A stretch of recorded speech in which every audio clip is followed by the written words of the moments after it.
पुष्पेंदु दुबे सामाजिक विज्ञान के साथ ग्रीन वर्ल्ड पब्लिकेशन में आप सभी लोगों का स्वागत है।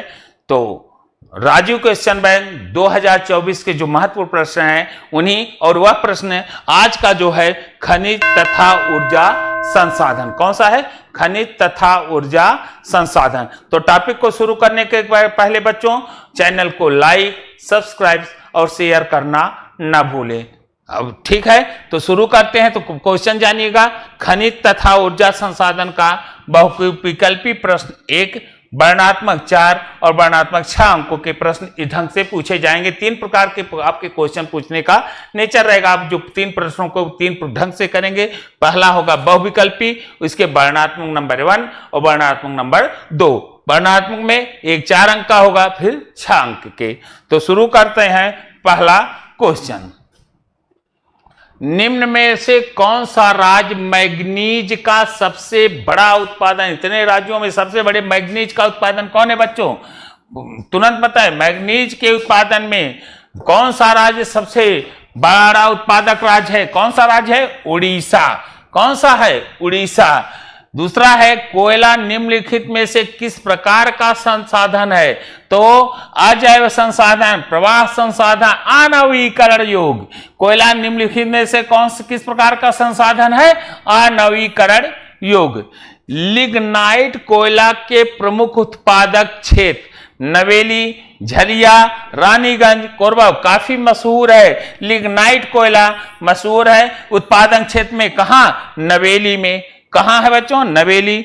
भारत में प्रायोगिक भूतापीय ऊर्जा परियोजना कहां स्थापित है?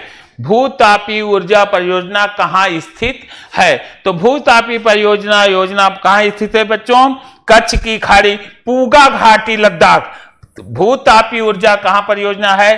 पूगा घाटी, लद्दाख में स्थित है। अगले प्रश्न को देखें। 1 नंबर का प्रश्न है, कोरबा प्रसिद्ध है प्राकृतिक गैस के लिए, कोयला के लिए और सौर ऊर्जा के लिए और बॉक्साइट के लिए। तो किसके लिए है कोरबा?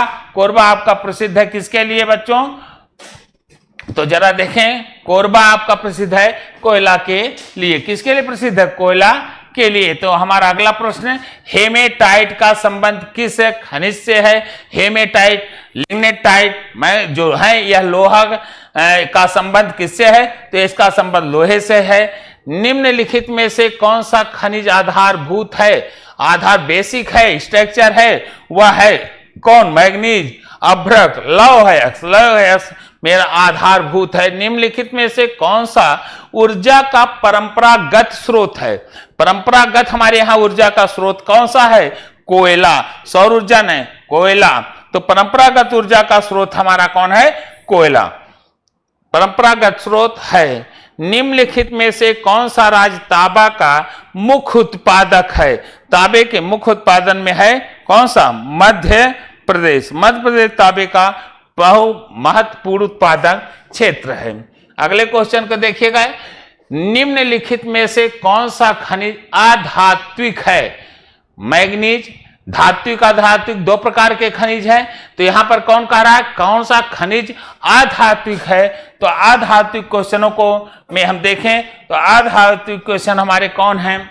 देखा जाए मैग्नीज, अभ्रक। अभ्रक हमारा अधात्विक है। लय अयस्क किस प्रकार का संसाधन है? अभी यह प्रश्न चर्चा ही था। तो कौन सा है? आणविकरण योग्य। निम्नलिखित में से कौन सा खनिज धात्विक है? तो धात्विक कौन सा है? धात्विक कौन सा है? लौह अयस्क। तो बढ़ते हैं दीर्घ वर्णनात्मक क्वेश्चन के आगे। अब वर्णनात्मक क्वेश्चन जाने के पहले तो 2-4 क्वेश्चन आप और यहां देखें। निम्नलिखित में कौन सा संसाधन गैर परंपरागत है? कौन सा संसाधन गैर परंपरागत है? तो यहां पर गैर परंपरागत संसाधन कौन है? कोयला, पवन ऊर्जा, प्राकृतिक गैस, खनिज। तो पवन ऊर्जा हमारा क्या है? गैर परंपरागत संसाधन है। निम्नलिखित कौन सा राज्य बॉक्साइट का प्रमुख उत्पादक है? बॉक्साइट का प्रमुख उड़ीसा। बॉक्साइट का सबसे प्रमुख उत्पादक बच्चों क्या है? उड़ीसा। निम्नलिखित में कौन सा धात्विक खनिज है? कौन सा धात्विक खनिज? चूना, पत्थर, सल्फर, मैग्नीज। तो कौन सा है? मैग्नीज धात्विक है। अगले प्रश्न को देखें। अगला प्रश्न हमारा है प्राकृतिक या वर्णनात्मक क्वेश्चन एक है जो 4 नंबर के हैं। कुछ यहां प्रश्नों को दे रहे हैं, हल्का सा इस पर चर्चाएं हम आपस में कर रहे हैं कि प्राकृतिक गैस वर्तमान शताब्दी का ईंधन है। प्राकृतिक गैस वर्तमान शताब्दी का क्या है? ईंधन है। इस कथन को स्पष्ट करें। प्राकृतिक गैस वर्तमान शताब्दी का क्या है? ईंधन है। प्राकृतिक गैस एक महत्वपूर्ण स्वच्छ ऊर्जा संसाधन है। प्राकृतिक गैस की सबसे जो विशेषता बच्चों क्या है? यही एक स्वच्छ ऊर्जा संसाधन है। अर्थात स्वच्छ ऊर्जा संसाधन कि कार्बन डाइऑक्साइड मुक्त ऊर्जा, स्वच्छ है, साफ ऊर्जा संसाधन। प्राकृतिक गैस हमारी क्या है? एक स्वच्छ ऊर्जा संसाधन है जो पेट्रोलियम के साथ अथवा अलग भी पाई जाती है। प्राकृतिक गैस पेट्रोलियम के साथ भी मिलता है और अलग भी पाई जाती है। इस ऊर्जा के एक साधन के रूप में तथा पेट्रो रसायन उद्योग के एक औद्योगिक कच्चे माल के रूप में प्रयोग किया जाता है। यहां का रहा है प्राकृतिक गैस को अगर देखें इसे एक साधन के रूप में तथा पेट्रो रसायन उद्योग में एक कच्चे माल के एक साधन के रूप में भी प्रयोग किया जा सकता है और एक औद्योगिक कच्चे माल के रूप में भी प्रयोग किया जाता है। किसको? प्राकृतिक गैस को। सबसे बड़ी बात है कि इस प्राकृतिक गैस में कार्बन डाइऑक्साइड के कम उत्सर्जन के कारण, इस प्राकृतिक गैस में किसका कम उत्सर्जन होता है? कार्बन डाइऑक्साइड का। प्राकृतिक गैस को पर्यावरण अनुकूल माना जाता है। सबसे बड़ी बात है कि प्राकृतिक गैस में कम कार्बन डाइऑक्साइड उत्सर्जन होने के कारण इसे पर्यावरण के बच्चों क्या माना जाता है? अनुकूल माना जाता है। इसलिए यह वर्तमान शताब्दी का ईंधन कहा जाता है। इसे इसी वजह से, किसकी वजह? यही कारण है कि जहां एक साधन के रूप में वहीं एक उद्योग के रूप में पेट्रो रसायन के उत्पादन होता है। और सबसे बड़ी बात है इसमें कार्बन डाइऑक्साइड का कम उत्सर्जन होता है और कम उत्सर्जन के कारण पर्यावरण की बिल्कुल अनुकूल है और इस अनुकूलता के कारण वर्तमान शताब्दी का सबसे बेस्ट ईंधन माना जाता है। गोदावरी नदी बेसिन क्षेत्र या कहां है? कहां मिलता है? गोदावरी नदी बेसिन में प्राकृतिक गैस के विशाल भंडार खोजे गए हैं। गोदावरी नदी बेसिन में इसका सबसे बड़ा प्राकृतिक गैस का भंडार मिला हुआ है। और पश्चिम तट में देखें तो मुंबई हाई, पश्चिमी तटों में कहा? मुंबई हाई और खंभात की खाड़ी में भी। तो कहने का मतलब गोदावरी के बेसिन, मुंबई हाई और गुजरात के खंभात की खाड़ी में पाए जाने वाले क्षेत्रों में संपूरित करते हैं। अंडमान निकोबार द्वीप समूह में भी इसके महत्वपूर्ण क्षेत्र हैं जहां प्राकृतिक गैस के विशाल भंडार बच्चों क्या होते हैं? पाए जाते हैं। अब आया अगले प्रश्न पर हम लोग देखें। अगला हमारा प्रश्न क्या है? अगला प्रश्न है कि भारत में पाए जाने वाले लौह अयस्क पर संक्षिप्त टिप्पणी लिखिए। लौह अयस्क पर हमको टिप्पणी लिखना है। तो लौह अयस्क के विशाल भंडार कहां पाए जाते हैं और जो पाए जाते हैं यह कितने भागों में बटे हैं? 3। पहला है मैग्नेटाइट, हेमेटाइट और लिग्नेटाइट। हमारे यहां लौह अयस्क के जो रूप मिलते हैं, जो पाए जाते हैं, लौह अयस्क के विशाल भंडार पाए जाते हैं, ये 3 भागों में बांटे गए हैं। लौह अयस्क को कितने भागों में? 3। पहला भाग है मैग्नेटाइट, दूसरा हेमेटाइट, तीसरा लिग्नेट। और मैग्नेटाइट यह सर्वोत्तम प्रकार का लौह, सबसे बेस्ट प्रकार का क्या है? लौह अयस्क है और 70% लगभग लौहांश इसमें पाया जाता है। मैग्नेटाइट में 70% लौहांश पाया जाता है और 70% लौहांश पाया जाता है। यह सर्वश्रेष्ठ चुंबकीय गुण होता है जो विद्युत उद्योग में विशेष रूप से उपयोगी होता है। कौन से? हेमेटाइट लौह अयस्क में 70% लोहांश पाया जाता है और सबसे ज्यादा चुंबकीय गुणवत्ता होता है और यह विद्युत उद्योग में विशेष उपयोगी। हेमेटाइट यह सर्वाधिक महत्वपूर्ण औद्योगिक लौह अयस्क है, सर्वोत्तम प्रकार का लौह अयस्क है और यह क्या है, सर्वाधिक औद्योगिक लौह अयस्क है, महत्वपूर्ण। इसका अत्यधिक उपयोग होता है उद्योगों में। इसे लोहांश की मात्रा 50 से 60% तक होती है। वहां कितना होता था, 70। लिग्नाइट यह निम्न कोटि का लौह अयस्क है, इसमें लोहांश की कमी 30 से 40%। तो भारत में लौह अयस्क 3 है, मैग्नेटाइट, हेमेटाइट और लिग्नाइट। यह 3 इसके रूप हैं। अगले प्रश्न को देखा जाए। अभ्रक का प्रयोग किस लिए किया जाता, भारत में इसका वितरण बताएं। अभ्रक की उपयोगिता बताइए। भारत में इसके 2 उत्पादक क्षेत्रों को बताना है।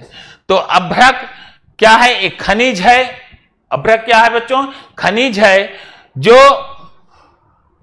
प्लेटों अथवा पत्रकम, चाहे प्लेट कहिए चाहे पत्रकम में पाया जाता है। ये परतें इतनी महीन होती हैं कि इसकी 1000 परतें कुछ सेंटीमीटर ऊंचाई में समाहित हो सकती है। ये बहुत ही हल्की होती है, जो परतों के रूप में होती, प्लेटों के रूप में, लेकिन बहुत ही पतली होती हैं।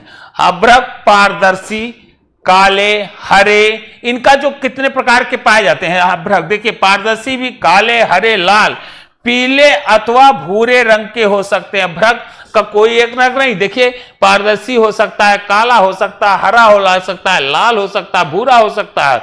और अभ्रक विद्युत इलेक्ट्रॉनिक उद्योगों में भी प्रयुक्त होने वाले अपहार खनिजों में से एक हैं।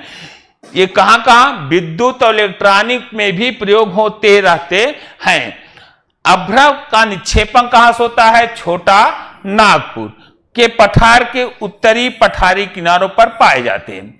बिहार खंड, झारखंड की कोडरमा, गया, हजारीबाग, पेटी अग्रणी उत्पादक इसके क्षेत्र हैं। राजस्थान का मुख्य अभ्रक उत्पादक क्षेत्र का देखा जाए तो अजमेर के आसपास है। आंध्र प्रदेश के नेल्लोर में भी अभ्रक की पेटी पाई जाती है, जो देश के महत्वपूर्ण उत्पादक पेटी है। तो एक है परत रुमा मिलता है और इसकी परत की इतनी पतली होती है कि हम इन्हें इतनी महीन होती है कि 1000 परतें कुछ सेंटीमीटर ऊंचाई में ही समाहित कर सकते हैं। यह काले, हरे, नीले, भूरे रंगों में होती है। विद्युत इलेक्ट्रॉनिक उद्योगों में भी प्रयुक्त होने वाली अपहार्य खनिजों में से एक है। तो चलें बच्चों, अगले प्रश्न पर देखा जाए। अगला प्रश्न हमारा है क्या, अगला है अलौह खनिज से आप क्या समझते हैं, कोई 2 उदाहरण दीजिए।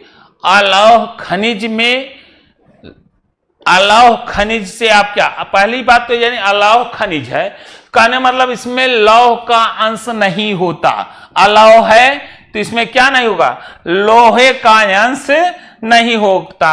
तो कॉन्सेप्ट के लिए अलौह खनिज के विषय में बताना है। अलौह खनिज क्या है, जिसमें लोहे का अंश नहीं होता, या होता है तो बहुत कम, अब बहुत हल्का, लोहे का अंश नहीं होता।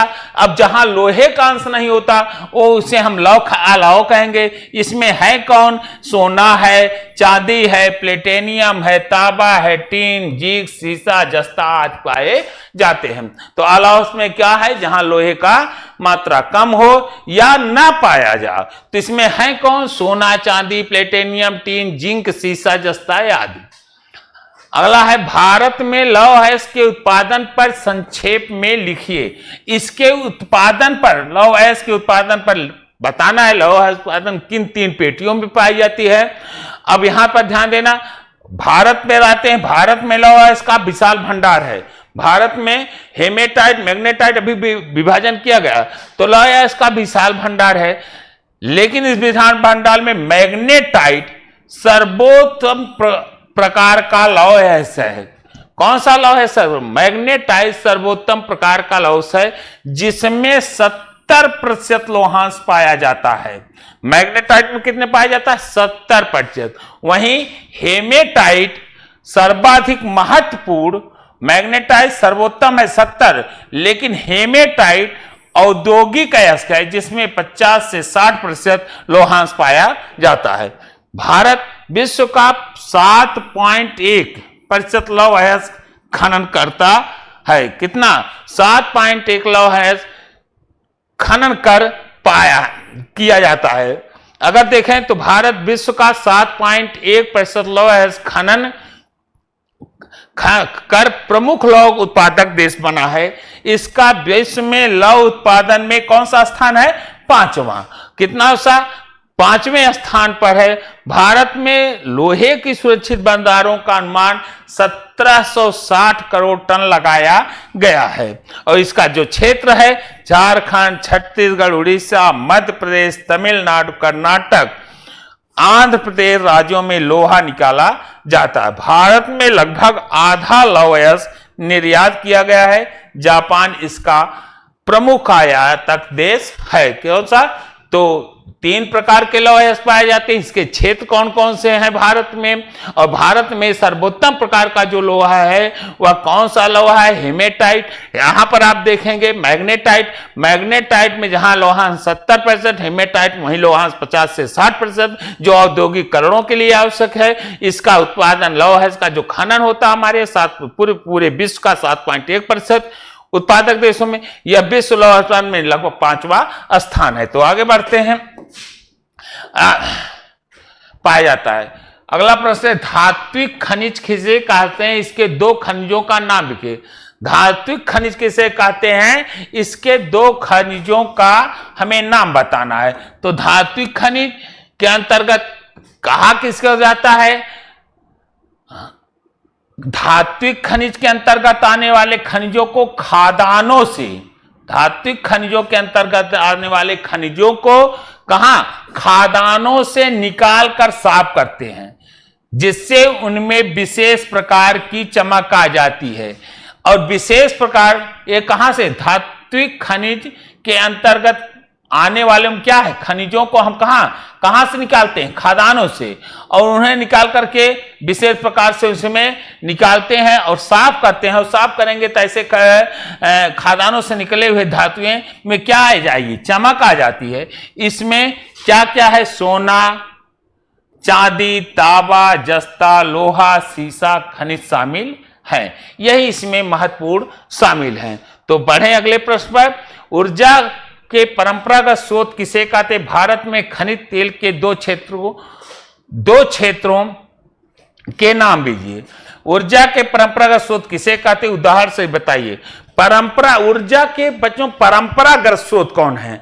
तो परंपरागत ऊर्जा के स्रोत जो लंबे समय से, परंपरागत ही माना जाता, जो एक लंबे समय से वह ऊर्जा के रूप में हमें मिलते रहते हैं। प्रश्न देखें, पारंपरिक ऊर्जा स्रोत हैं जो लंबे समय से हम प्रयोग में करते हैं या लंबे समय से उसका उपयोग किया जा रहा है।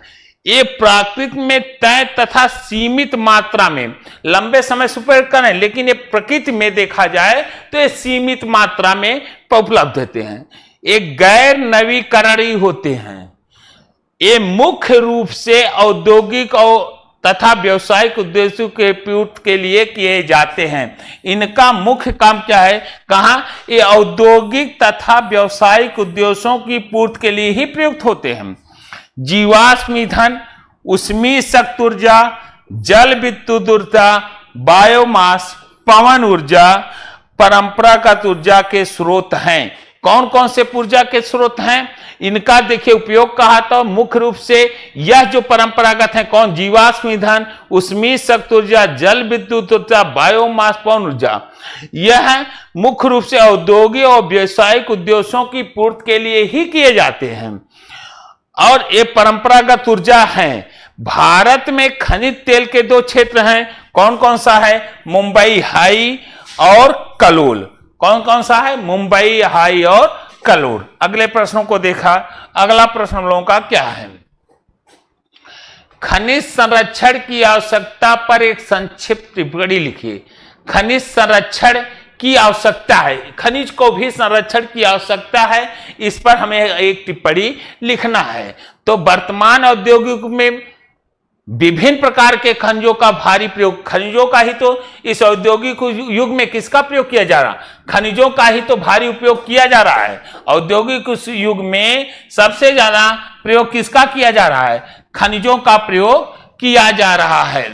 अब खनिजों का भारी प्रयोग किया जाने लगा है और खनिज निर्माण की भूगर्भिक प्रक्रिया इतनी मंद है, या जो खनिजों का उपयोग कर रहे हैं, अगर इसके निर्माण की गति जो पृथ्वी के अंदर इसका निर्माण होता है तो इतनी धीमी है, इतनी इसकी धीमी गति है कि उनके वर्तमान उपयोग, जितना हम इसका खनिजों का उपयोग कर रहे हैं उसका अगर उत्पादन देखें भूगर्भिक के अंदर तो इतनी धीमी है कि जितना हम इसका उपयोग करते हैं, अगर दोनों का तुलना करें तो उनके पुनर्भरण की दर अत्यंत निम्न है।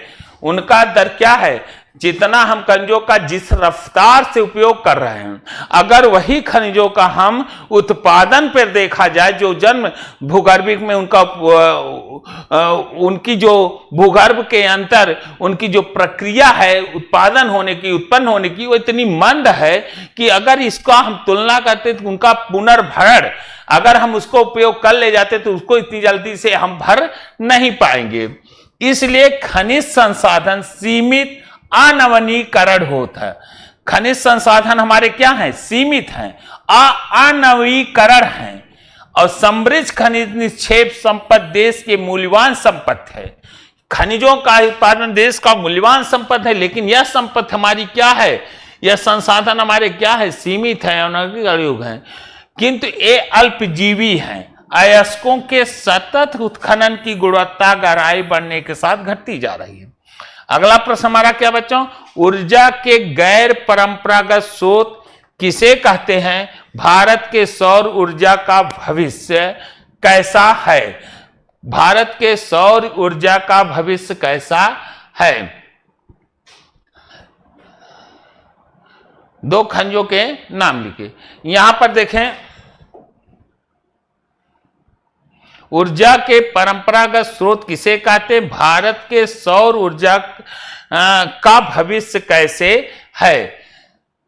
भारत सौर ऊर्जा का भविष्य उज्जवल क्यों है, कोई 3 कारण। तो यहां सौर ऊर्जा का भविष्य उज्जवल क्यों है, इसके हमें सिर्फ 3 कारणों की विवेचना करनी है। तो गैर परंपरागत ऊर्जा स्रोतों में ऊर्जा एक अक्षम संसाधन है, क्षम नहीं बल्कि अक्षम क्या है, अक्षय संसाधन, अक्षय संसाधन जिसका कभी क्षरण न हो। गैर परंपरागत ऊर्जा स्रोतों की हम बात कहें तो ऊर्जा के अक्षय संसाधन हैं। इसका उपयोग परंपरागत ऊर्जा संसाधनों के विकल्प के रूप में नहीं बल्कि पर्यावरण विकल्प के रूप में नहीं लेना बच्चों, लेकिन इसका जो उपयोग करना है वह किसको, पर्यावरण के संतुलन के लिए महत्वपूर्ण है, अक्षय संसाधन है।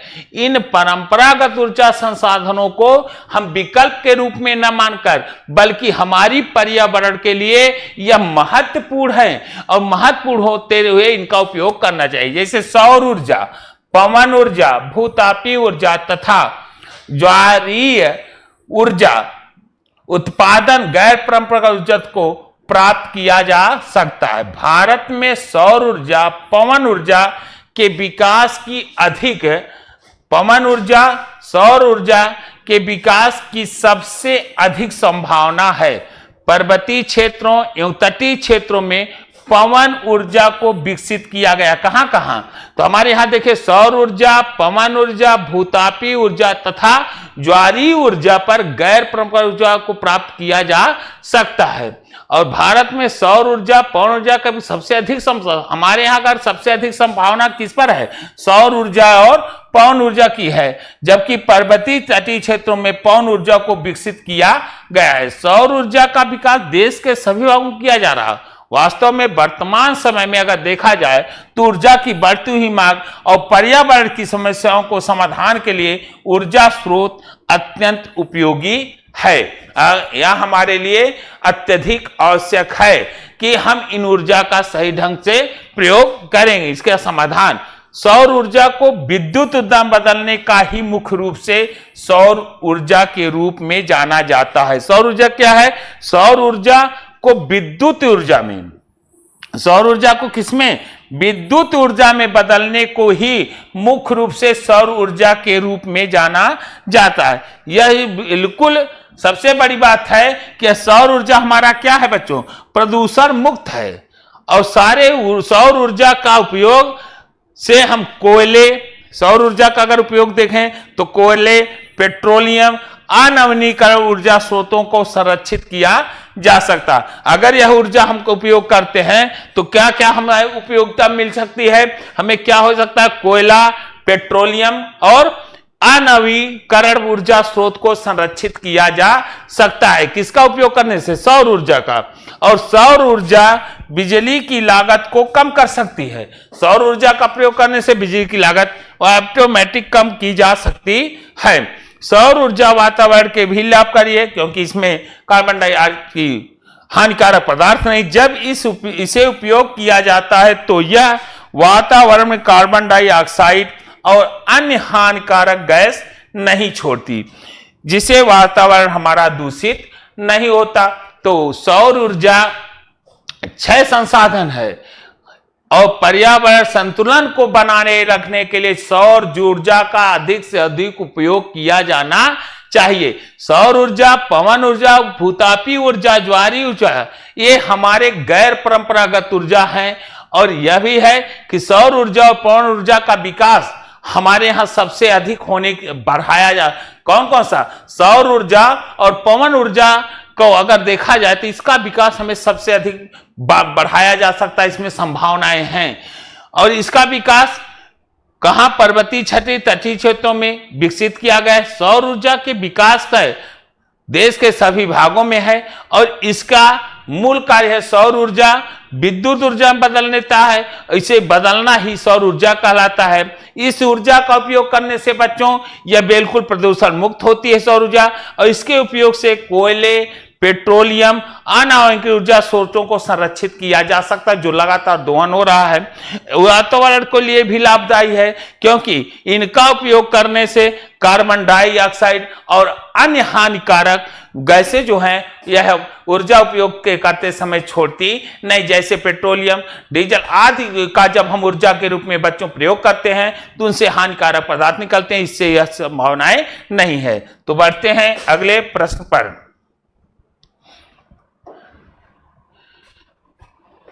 वर्णनात्मक क्वेश्चन 2 का 6 अंकों पर है।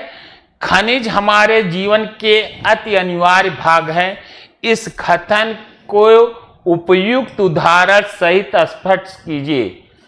खनिज हमारे जीवन, हमारी व्यवस्थाओं के विकास में एक अनिवार्य अंग है। ये सही है, खनिज हमारे जीवन के विकास में क्या बच्चों, एक महत्वपूर्ण अंग है। और इसके विकास के लिए विभिन्न वस्तुओं के निर्माण में इनका उपयोग होता है। हमारे जीवन का अनिवार्य अंग है खनिज, क्योंकि हमारे विकास के लिए, हमारे बदलाव के लिए इन खनिज वस्तुओं का निर्माण और उनका उपयोग होता है। उदाहरण के लिए जैसे खाना बनाने, खाने के लिए हम जिन बर्तनों का प्रयोग करते हैं उनके निर्माण में खनिजों का उपयोग होता है। जब हम खाना बनाते हैं, खाना का जो बर्तन होता है, तो यह बर्तन आदि का जो बनाया जा रहा है, इनके निर्माण में किसका महत्वपूर्ण, खनिजों का ही उपयोग होता है।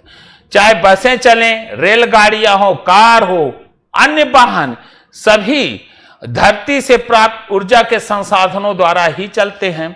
हमने कहा चाहे बस हो, रेलगाड़ियां हो, कारें हो, दूसरे वाहन, सभी की बात करें तो खनिज से बने हैं।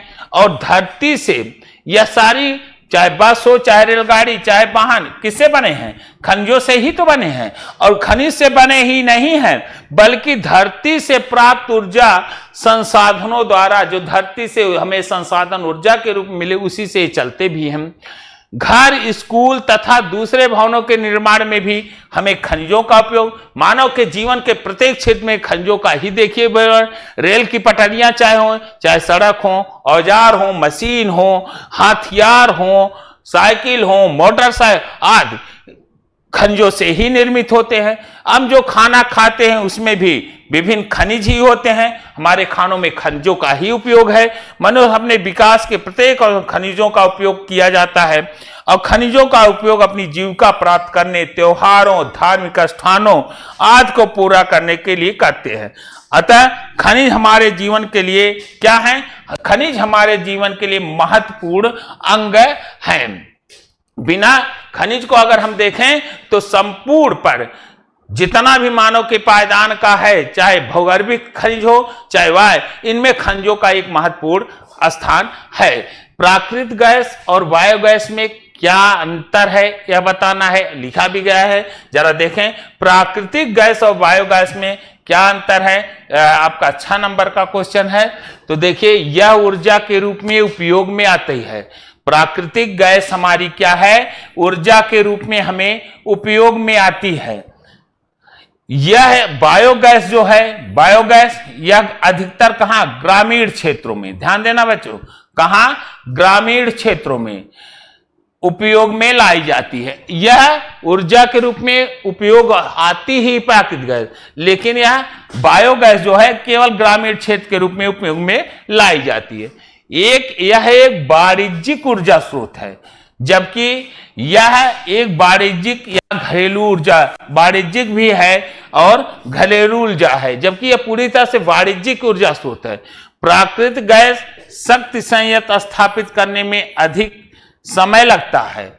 इसमें प्राकृतिक गैस में शक्ति संयंत्र स्थापित करने में समय, जबकि यह कृषि कचरा, जानवर, मनुष्य मल मूत्र आदि से प्राप्त होता। बायोगैस किसे? कचरा, जानवर, मल मूत्र आदि से प्राप्त होता है, जबकि इसका संयंत्र स्थापित करने में अधिक समय लगेगा। प्राकृतिक गैस रासायनिक खाद बनाई जाती है, जबकि इससे जैविक पदार्थों के विघटन से गैस उत्पन्न होता है, जिससे ताप कुशलता अधिक होती है। इसका परिवहन आसान है, इसे पाइपलाइन द्वारा कहीं भी ले जाया जा सकता है। बायोगैस संयंत्र नगर पालिका अथवा व्यक्तियों द्वारा स्थापित किए जाते हैं। तो बायोगैस एक घरेलू और एक क्षेत्र सीमा के अंतर्गत ही उपयोग और किया जाता है। इसमें जैविक पदार्थों के विघटन से गैस उत्पन्न होते हैं, ताप कुशलता अधिक होती है, मनुष्य, जानवर आदि या इनके मलमूत्रों से प्राप्त किए जाते हैं। तो प्राकृतिक बायोगैस में यह मुख्य रूप से निम्नलिखित अंतर है। अगले प्रश्न को देखा जाए। अगला प्रश्न हमारा है क्या? पवन ऊर्जा और का गैर परंपरागत साधन के रूप में वर्णन कीजिए। पवन ऊर्जा का गैर परंपरागत साधन के रूप में वर्णन कीजिए। तो पवन ऊर्जा गैर परंपरागत साधन के रूप में तटीय राज्य से पवन ऊर्जा गैर साधन के रूप में वर्णन कीजिए। तटीय राज्य कौन? गुजरात। तटीय राज्य मतलब तटीय राज्य हमारे कौन? तटीय राज्य हमारे कौन? ये गुजरात, महाराष्ट्र, उड़ीसा, तमिलनाडु पवन ऊर्जा के विकास में काफी संभावनाएं हैं। तटीय राज्यों में जैसे कहां? गुजरात, महाराष्ट्र, उड़ीसा, तमिलनाडु में यह पवन ऊर्जा की काफी संभावनाएं हैं। दूसरा, पवन ऊर्जा के विकास के लिए पवने तथा दिशा की आवश्यकताएं महत्वपूर्ण है। पवनों और किसकी?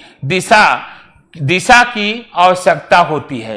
ये पवने उपयुक्त चारों राज्यों में पूर्ण रूप से मिलती हैं। पवन और के लिए दिशा और किसकी? तीव्र गति की पवने तथा दिशा की आवश्यकता ये चारों राज्यों में पूर्ण रूप से मिलती है। भारत में कुल संभव पवन ऊर्जा 20,000 मेगावाट है, जबकि वर्तमान में तकनीकी संभावनाएं 9,000 मेगावाट तक हैं।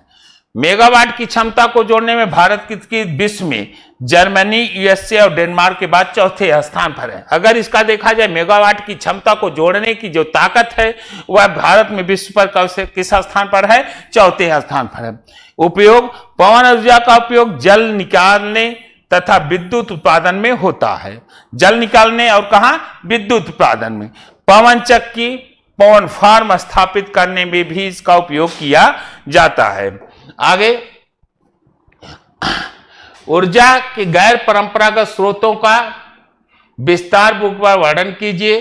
ऊर्जा गैर परंपरागत 4 स्रोतों का विस्तार पूर्वक। गैर परंपरागत शक्ति के स्रोत से आप क्या समझते हैं? कोई 2 उत्पादन।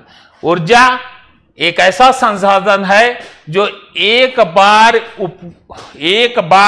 प्रयोग कर लेने के बाद, ऊर्जा एक ऐसा संसाधन है जो एक बार प्रयोग करने पर समाप्त नहीं होता। पहला ध्यान दीजिए, ऊर्जा क्या है? एक ऐसा संसाधन है जो एक बार उपयोग करने पर समाप्त नहीं होता और जिनकी पुनः पूर्ति संभव है।